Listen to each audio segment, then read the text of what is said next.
Hi everyone, I am Wayne Wright. Welcome to this edition of On Patrol.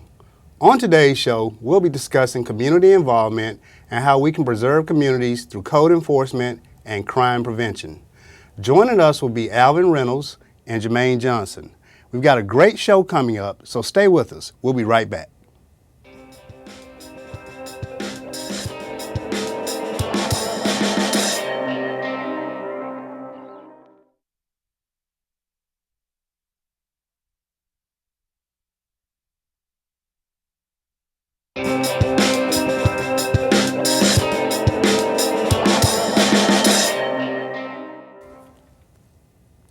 Welcome back to On Patrol. I am Wayne Wright. Our topic today deals with community involvement and how we can preserve communities through code enforcement and crime prevention. And our first guest today is Alvin Reynolds. Welcome to the show. Thanks for having me, Wayne. Thanks for being here, Al. Let me ask you something. Tell us a little bit about yourself. Are you from the Atlanta area? Not originally. I'm from Chattanooga, Tennessee. I've been here about 30 years, so I consider Atlanta my home now. So. Currently the president of the Lake Royale Homeowners Association. I work with Interstate Hotels and Resorts, where I'm the assistant director of engineering. Have been there for over 10 years. Wow, you wear many hats, huh? Quite a bit. How long have you and your family lived in the Lake Royale community? We've lived in the Lake Royale community approximately 12 years. Okay. Al, you and your lovely wife Paulette are not just involved in the Lake Royale community, you're very involved in the Old National community as well. How did you and your wife develop such a keen interest in community involvement?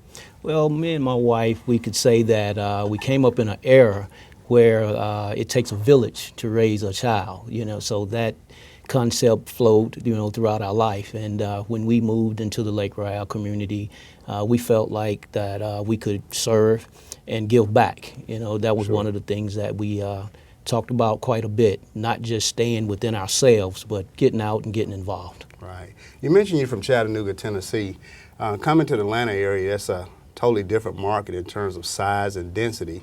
Was that a big adjustment for you, coming from a sort of like a rural area to a more urban area? Right. Chattanooga, actually, we were in the city part of Chattanooga, so we visited Atlanta quite often. So I was somewhat familiar with it when I got here, but it was a vast difference.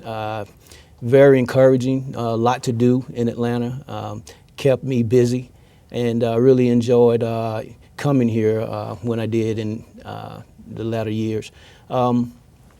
Atlanta has always afforded opportunity, and that's what kept me here for so long. So we did well. Sure.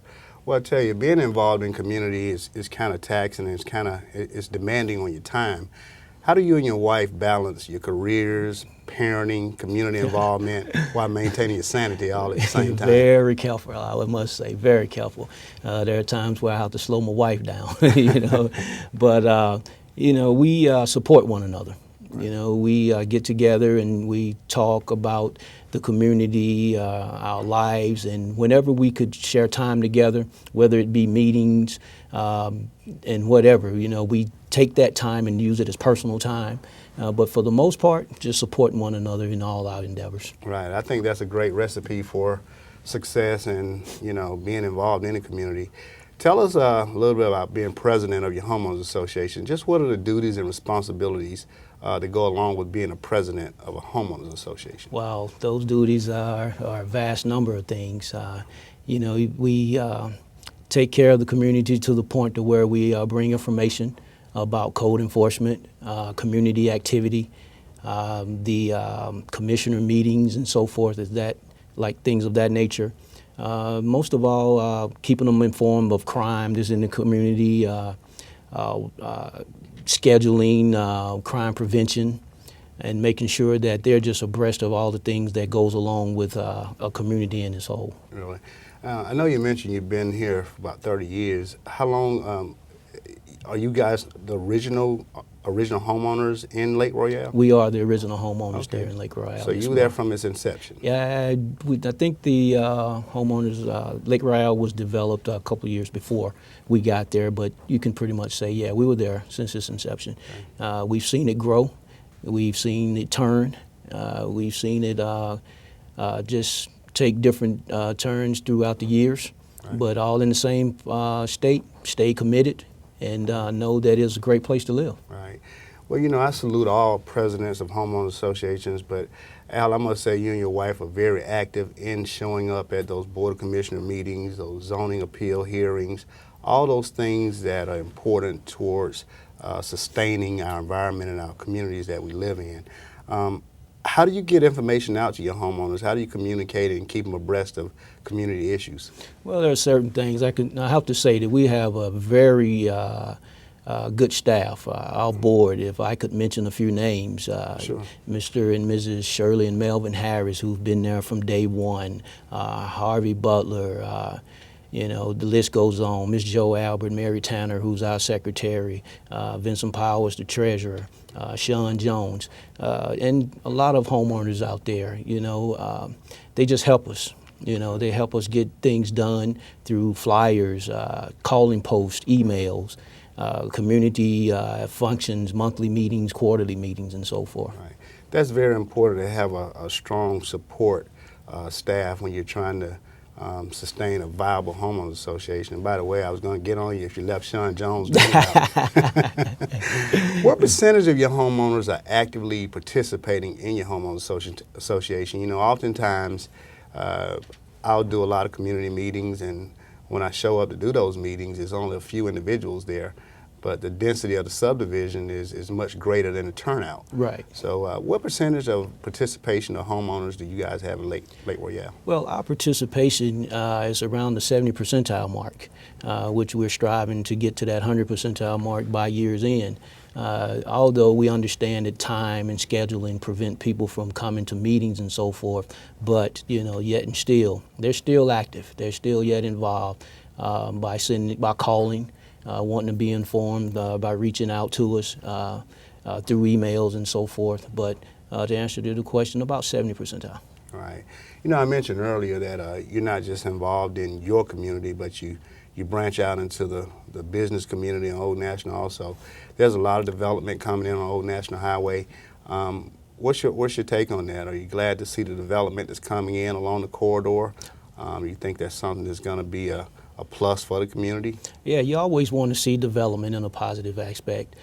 So that's why you have to go outside your community. You just can't stay within your subdivision because so much is happening around you that affects where you live.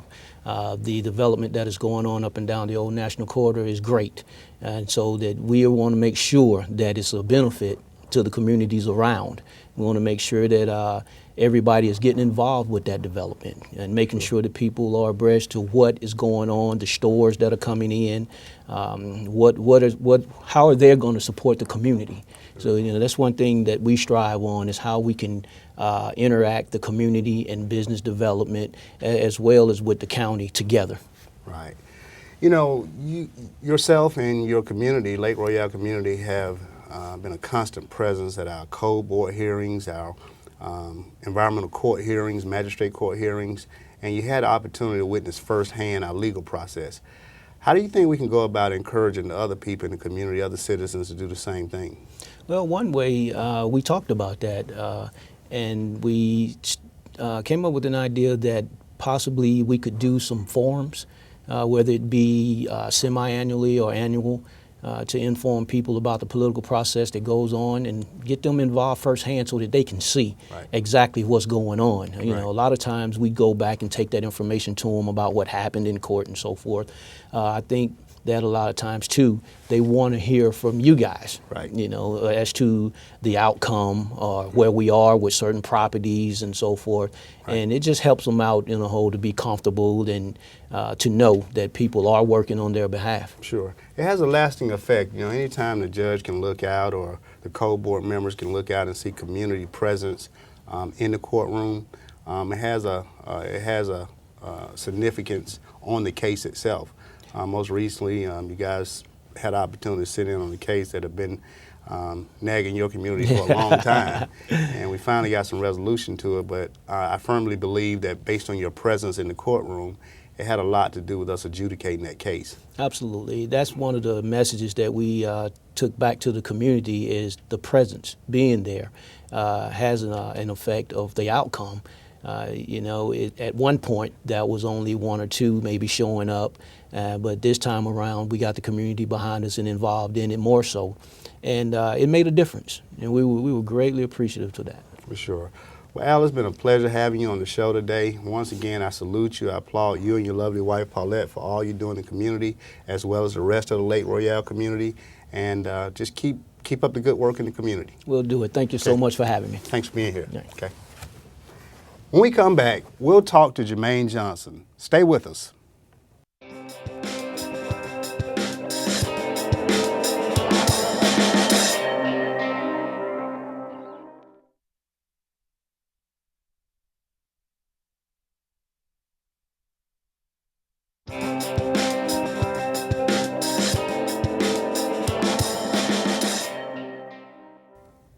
Welcome back to On Patrol.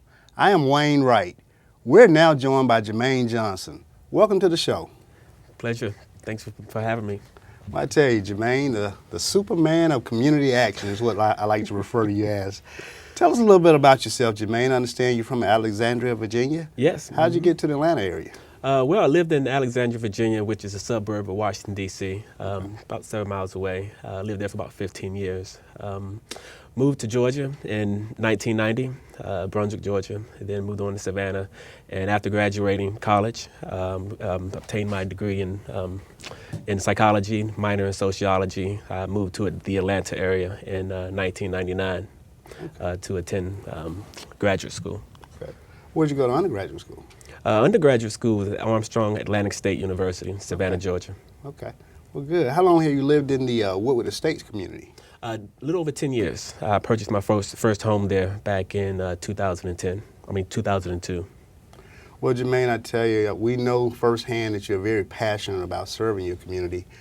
How did you develop that passion and that drive to just go out and involve yourself in the community? Well, I would have to devote that to my mother. Growing up, she enrolled me into Boy Scouts.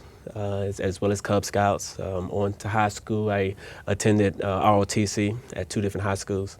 And all 3 of those organizations have a huge emphasis on community, whether it's community awareness, community service. So that's where most of the passion comes from. It's very important to have a firm background because as we talk about code enforcement and crime prevention, our youth is watching our show today. Mm-hmm. It's very important that you have that type of background because it molds your character and builds your character. Yes. And our youth are actually going to be homeowners of tomorrow. So it's very important they develop that character because it's going to help to preserve our communities. Correct. What are some of the challenges that's facing our communities today? You know, we look at the economic downturn, we look at subdivisions that are in dormant states, not being developed, and we're looking at the deterioration of communities as a whole. What are some of the challenges that's facing your community? You name it, we've dealt with it some way, shape, or form. You turn on the news, you hear about foreclosures. They say the economy's slowly turning around, but at least in my area, you don't really see it. It's not as evident, but we do have residents who are either homes have already been foreclosed on, or they're on the verge of being foreclosed on. Of course, you have crime, right. Education with adolescents and children and the such. So you name it, we have a mixed bag of different types of challenges. Right. It's interesting that you mentioned that because I know foreclosures are coming in faster than my division can process them. But we just have to remain vigilant in making sure we continue to help preserve our communities. I know that your neighborhood is very actively involved in the Neighborhood Watch program. How effective has that been for you, and how long have you been a part of the Neighborhood Watch program? Our Neighborhood Watch has been very effective. We started back in 2008, partnering with Fulton County Police. Captain Tooks, Officer Rosser is the corporal who's assigned to our area. Since that partnership, we've developed relationships with code enforcement as well as the DA's office, and as a result of having that collaboration with many different departments as well as the residents in the area, we've been very successful. We've seen a significant decrease in the number of home break-ins, somewhere in the range of about 66% in terms of a decrease. As a result of that, we've been very successful in working with other communities as well, because criminals don't just focus on one area. They tend to focus on an entire corridor. Right, right. You know, I got to mention this, Germaine. You've been known to personally photograph and confront individuals in your neighborhood who are up to no good or indulging in questionable behavior, Correct. to include things such as trespassing and things of that nature. How do you develop this drive as opposed to looking the other way and being passive? Well, first of all, I have a disclaimer I want to say. I do have a master's degree in professional counseling, a undergrad degree in psychology, and minor in sociology. So that's something I don't recommend to everyone to do, to go out and take videotapes and things of that sort. If you feel comfortable doing so, yes, go ahead and do that. But the passion for me there is that nowadays, with technology and the media, in order for you to have a good success in terms of getting an arrest, having video evidence is one of the best ways to do it. Sure. It takes away what did he have on? Was it a blue shirt or a red shirt or things of that sort? So with video evidence, you're able to get that information. Sure. I understand that you developed and you maintain a website, a community website. Yes. Tell us a little bit about that website and how do you go about keeping surrounding communities connected in terms of disseminating information? I'm a part of the community organization known as the Old National Area Residents United. In short, we call it ANARU. The main purpose of the website is to get different residents to collaborate with one another. I put information on the website. If it's happening on Old National or happening near Old National, it's going to be on the website. So the main focus there is to collaborate, communicate, because with information there comes power. Sure. And power information is not very good if it's just sitting there and no one's doing anything with it. Sure. So the website's kind of like a bulletin board of sorts to bring the communities together, share that information, take it back to your respective communities and make something happen. Right. You know, as I mentioned earlier, when we talk about the future of our communities, the future of our communities basically lie or rest in the hands of our youth of tomorrow. What have your experiences been like interacting with the youth in your community? Well, one thing I want to speak on that, growing up, I had a mentor by the name of Steve Garcia. He was someone who came into our community and because growing up, I didn't have much self-confidence. So Right. those are the kind of things that mentor did for me. You know, Right. talk about aspirations, about going to college and things of that sort, because I didn't have those kind of aspirations when I was young. Right. So fast forward till today, in my community, I see a mixed bag of different adolescents and children who are on different ends of the spectrum. Some who want to receive that feedback, and others who don't. The ones who don't are the ones I really want to work with. Those are the ones that I want to sit down with them. You have to get the parents involved to see where their mindset is and what goals that they have for the future and see what you can do to kind of broaden the horizons. Right. So it's been positive overall, but sometimes there are those that who just don't want to listen to the information. Right. I think those are some very important points that you touched on because our youth, a lot of youth out there are reaching out or searching for someone to be that mentor, to stand in that gap for them. And oftentimes we miss out on those opportunities when we don't engage our youth. Correct. So it's all about engaging our youth and being that positive influence or kind of giving them that affirmation that, hey, look, we're here for you. So recently the Fulton County Police Department went through an accreditation process. Correct. And I understand that you were actively involved with that. Yes. How was that? What was that like? That was quite a pleasure. I was the way the accreditation process works is that you have accrediting body that comes and they invite the community to come out to speak about their involvement with Fulton County Police. So I had the opportunity to go on a microphone and speak in front of fellow residents as well as the accrediting body and just pretty much tell my story in terms of how Fulton County Police has assisted our community in seeing a significant decrease in the criminal activity in our area and the unique ways that they've interacted with us. Sure. So as a result of that, I believe they did get their accreditation. Right. They had very high scores, and it was quite an experience. Right. Well, Germaine, I tell you, we really applaud your efforts, and your name is highly spoken of in and around Fulton County, especially in the Fulton County Police Department. And we salute your efforts, and we look forward to continue to work with you in the future. And it's been a privilege having you on our show today. All right. Well, thank you. Okay. Thank you. All right. Up next, grab a pen.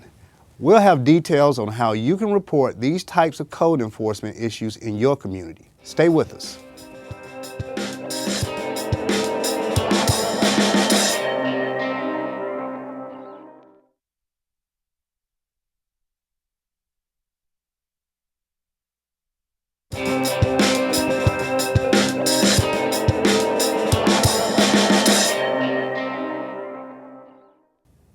As we wrap up our show today, we want to let you know that Fulton County has a dedicated team of professionals in its Code Enforcement Division.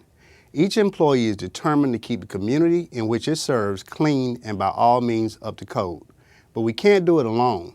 We need the eyes of every resident in unincorporated Fulton County to help us get the job done. So if you see something, say something. Call us on the tail line. That's 404-612-8355. You can also send us an email with the photo of the property in question. Send the email to clickit@fultoncountyga.gov. A special thanks to not only our guests today, but also to you for watching our show, On Patrol. I'm Wayne Wright, and I'll see you next time.